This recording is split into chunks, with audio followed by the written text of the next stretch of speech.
हर हर महादेव सभी को।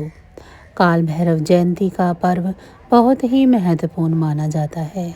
इस दिन भक्त पूजा पाठ करते हैं और व्रत रखते हैं। वहीं तंत्र विद्या सीखने वाले साधक काल भैरव भगवान की विशेष आराधना करते हैं। ऐसी मान्यता है कि भैरव बाबा बहुत ही जल्द प्रसन्न हो जाते हैं और अपने सभी भक्तों के दुखों को दूर करते हैं। तो आइए जानते हैं इस दिन से जुड़ी बातों के बारे में। सनातन धर्म में काल भैरव जयंती का बड़ा धार्मिक और आध्यात्मिक महत्व है। इस शुभ दिन पर लोग भगवान शिव के उग्र रूप काल भैरव जी की पूजा करते हैं। हिंदू पंचांग के अनुसार काल भैरव जयंती मार्गशीर्ष मास के कृष्ण पक्ष की अष्टमी तिथि को मनाई जाती है। इस साल यह 22 नवंबर 2024 को मनाई जाएगी। ऐसी मान्यता है कि इस शुभ दिन पर पूजा पाठ और व्रत करने से जीवन की सभी बाधाओं का अंत होता है। इसके साथ ही घर में खुशहाली आती है। तो चलिए इस दिन से जुड़ी प्रमुख बातों को जान लेते हैं। हिंदू पंचांग के अनुसार काल भैरव जयंती हर साल मार्गशीर्ष माह या अगन महीने के कृष्ण पक्ष की अष्टमी तिथि को मनाई जाती है। अष्टमी तिथि की शुरुआत 22 नवंबर 2024 को शाम 6:07 पर होगी। वहीं इसका समापन 23 नवंबर को रात को 7:56 पर होगा। पंचांग को देखते हुए काल भैरव जयंती इस साल 22 नवंबर 2024 को मनाई जाएगी।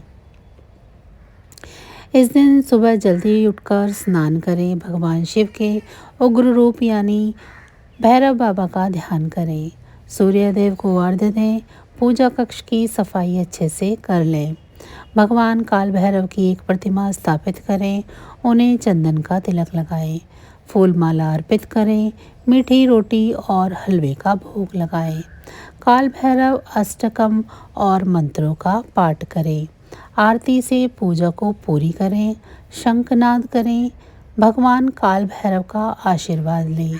शाम को भी विधिपूर्वक काल भैरव जी की पूजा करें, मंदिर जाएं और चौमुखी दीपक जलाएं, गरीबों को भोजन खिलाएं, तामसिक चीज़ों से परहेज करें, कुत्ते को मीठी रोटी खिलाएं। ऐसा करने से भैरव बाबा की कृपा प्राप्त होगी। एक बार भगवान ब्रह्मा, विष्णु और महेश यानी त्रिदेवों के बीच इस बात को लेकर विवाद हो गया कि उनमें से कौन श्रेष्ठ है। विवाद को सुलझाने के लिए समस्त देवी देवताओं को की सभा बुलाई गई। सभी सभा ने काफ़ी मंथन करने के पश्चात जो निष्कर्ष दिया उससे भगवान शिव और विष्णु तो सहमत हो गए, लेकिन ब्रह्मा जी संतुष्ट नहीं हुए। यहाँ तक कि भगवान शिव को अपमानित करने का भी प्रयास किया, जिससे भगवान शिव अत्यंत क्रोधित हो गए। भगवान शंकर के इस भयंकर रूप से ही काल भैरव की उत्पत्ति हुई। सभा में उपस्थित समस्त देवी देवता शिव के इस रूप को देखकर थर्राने लगे। काल भैरव, जो कि काले कुत्ते पर सवार होकर हाथों में दंड लिए अवतरित हुए थे, ने ब्रह्मा पर प्रहार कर उनके एक सर को धड़ से अलग कर दिया। ब्रह्मा जी के पास अब केवल 4 शेष ही बचे थे। उन्होंने क्षमा मांगकर काल भैरव के कोप से स्वयं को बचाया।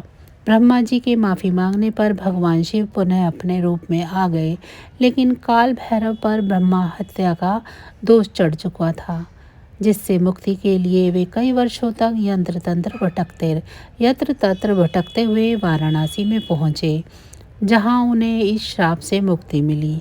भगवान काल भैरव को मां कालेश्वर दंडाधिपति भी कहा जाता है। वाराणसी में दंड से मुक्ति मिलने के कारण उन्हें दंडपानी भी कहा जाता है। कालाष्टमी के दिन काल भैरव की पूजा और व्रत रखने का विधान है। इनकी पूजा और अर्चना विधि विधान के साथ करनी चाहिए। इनका व्रत रखने से सभी तरह के कष्टों से मुक्ति मिलती है और जीवन में आने वाली सभी बाधाएं दूर हो जाती हैं। माना जाता है कि काल भैरव की पूजा करने से सभी तरह के ग्रह, नक्षत्र और क्रूर ग्रहों के अशुभ प्रभाव खत्म हो जाते हैं। काल भैरव का स्वरूप विकराल एवं क्रोधी है। काल भैरव के एक हाथ में छड़ी है तो उनका वाहन काला कुत्ता है। इसीलिए भैरव रूप में काले कुत्ते को भोजन कराने का भी विशेष महत्व बताया जाता है। भैरवनाथ को मदिरा का प्रसाद प्रिय है। हालांकि उन्हें जलेबी, पुए और रोटला का प्रसाद भी चढ़ाया जाता है। इनकी पूजा मात्र से किसी भी टोने टोटके का असर नहीं होता है। किसी मरीज में वास करने वाली बुरी आत्मा या नकारात्मक ऊर्जा से भी छुटकारा मिलता है। शनिवार या मंगलवार को काल भैरव की पूजा से बुरी शक्तियां दूर भागती हैं। यह दिन पापियों को दंड देने वाला दिन माना जाता है, इसीलिए भैरव को दंडपानी भी कहा जाता है।